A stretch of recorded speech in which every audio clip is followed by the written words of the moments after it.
আসসালামু আলাইকুম। ওয়েলকাম জানাই শিউলিস কুকিংয়ে সবাইকে। কেমন আছেন সবাই? আশা করি যে যেখানে আছেন ভালো আছেন। আমিও আলহামদুলিল্লাহ ভালো আছি। আমার আজকের পর্বে থাকছে রমজান স্পেশাল হালিম। আমি আজকে রেডি মিক্স প্যাকেট হালিম দিয়ে হালিমটা রান্না করে শেয়ার করব আপনাদের সাথে।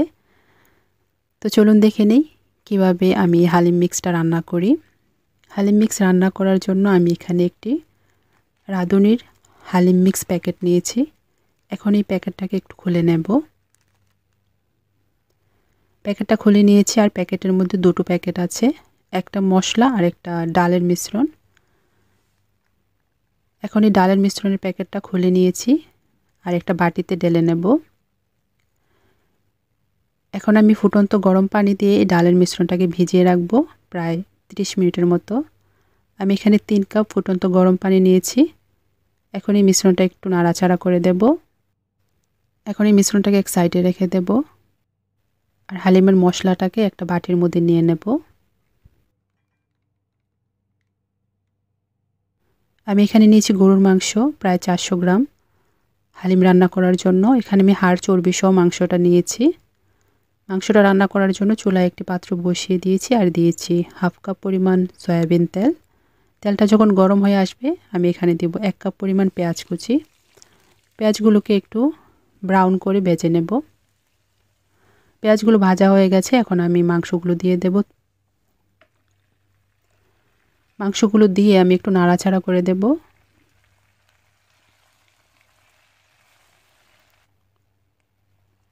মাংসগুলোর কালারটা একটু চেঞ্জ হয়ে গেছে, আর একটু নাড়াচাড়া করে দেব।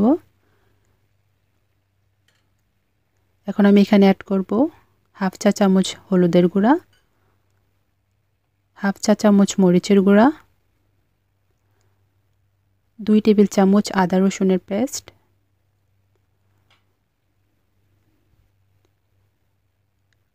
এখানে আছে হালিম মিক্সের মশলাটা থেকে আমি কিছুটা অংশ রেখে দেব, এটা আমি পরে ব্যবহার করব। এখন এই সবগুলো একসাথে খুব ভালোভাবে মিক্স করে দেব।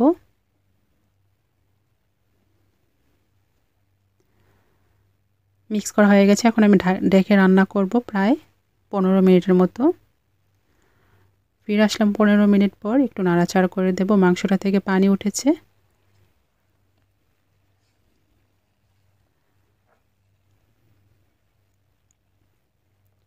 এখন আমি আবারও ঢেকে রান্না করব প্রায় 15 মিনিটের মতো। মাংসটা প্রায় কষানো হয়ে গেছে, তেলটাও উপরে উঠেছে। এখন আমি এখানে অ্যাড করব গরম পানি।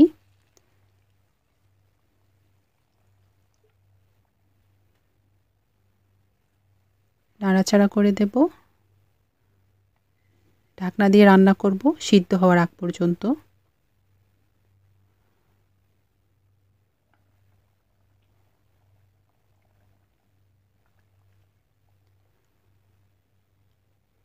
মাংসটা প্রায় সিদ্ধ হয়ে এসেছে, এখন আমি ডালের মিশ্রণটাকে এই মাংসের মধ্যে ঢেলে দেব।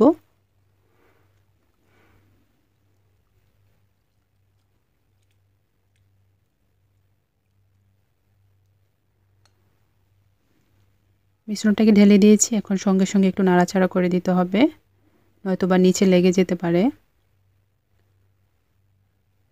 অনবরত নাড়াচাড়া করতে হবে আর চুলার জালটা একদম মিডিয়ামে রাখতে হবে, রেখেই হালিমটাকে রান্না করতে হবে।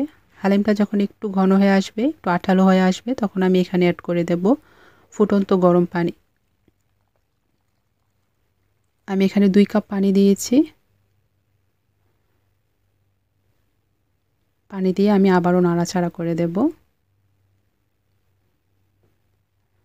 অপেক্ষা করব ডালটা সিদ্ধ হয়ে আসার আগ পর্যন্ত। দেব পরিমাণ মতো লবণ। হালিমের মশলার মধ্যে লবণ থাকে, তাই বুঝে লবণটা দিতে হবে শুধু ডালের জন্য। হালিমটাকে বারবার নাড়াচাড়া করতে হবে, নয়তোবা নিচে লেগে যেতে পারে। হালিমটা প্রায় রান্না করা হয়ে এসেছে। এই পর্যায়ে আমি অ্যাড করব হাফ কাপ পেঁয়াজ বেরেস্তা, হাফ চা চামচ টালা জিরা গুঁড়া আর আগে থেকে তুলে রাখা হালিম মশলা। এখন এই সবগুলো দিয়ে আমি আবারও খুব ভালোভাবে মিক্স করে নেব।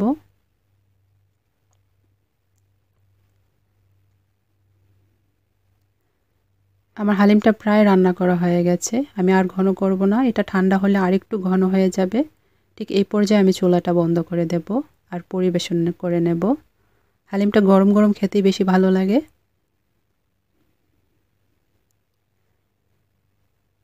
উপর থেকে কিছু পেঁয়াজ বেরেস্তা দিয়ে দেব আর দেব আদা কুচি, শসা কুচি, কাঁচা মরিচ কুচি আর সামান্য ধনেপাতা কুচি। আপনারা আপনাদের পছন্দ মতো সাজিয়ে নিতে পারেন। আর উপর থেকে দেব লেবু। তো তৈরি হয়ে গেল আমার হালিম। খুব সহজে এই প্যাকেট হালিমটা রান্না করা যায় অল্প সময়ে। আপনারা চাইলে ইফতারিতে এই রেসিপিটা তৈরি করে নিতে পারেন। খুবই মজার হয় হালিম। আর আমার ভিডিওগুলি যদি আপনাদের ভালো লেগে থাকে প্লিজ আমার চ্যানেলটিকে সাবস্ক্রাইব করে দিবেন আর পাশে থাকা ছোট্ট বেল আইকনটিতে ক্লিক করে দিবেন। এতে করে আমার নতুন ভিডিও নোটিফিকেশন পৌঁছে যাবে আপনার মোবাইলে সবার আগে। তো সবাই অনেক ভালো থাকবেন। দেখা হবে নতুন কোনো পর্বে। আল্লাহ হাফেজ। To doubt, try to keep me down, but I'll put the flame out. You can't get to me. Throw your sticks and your stones, go break all of my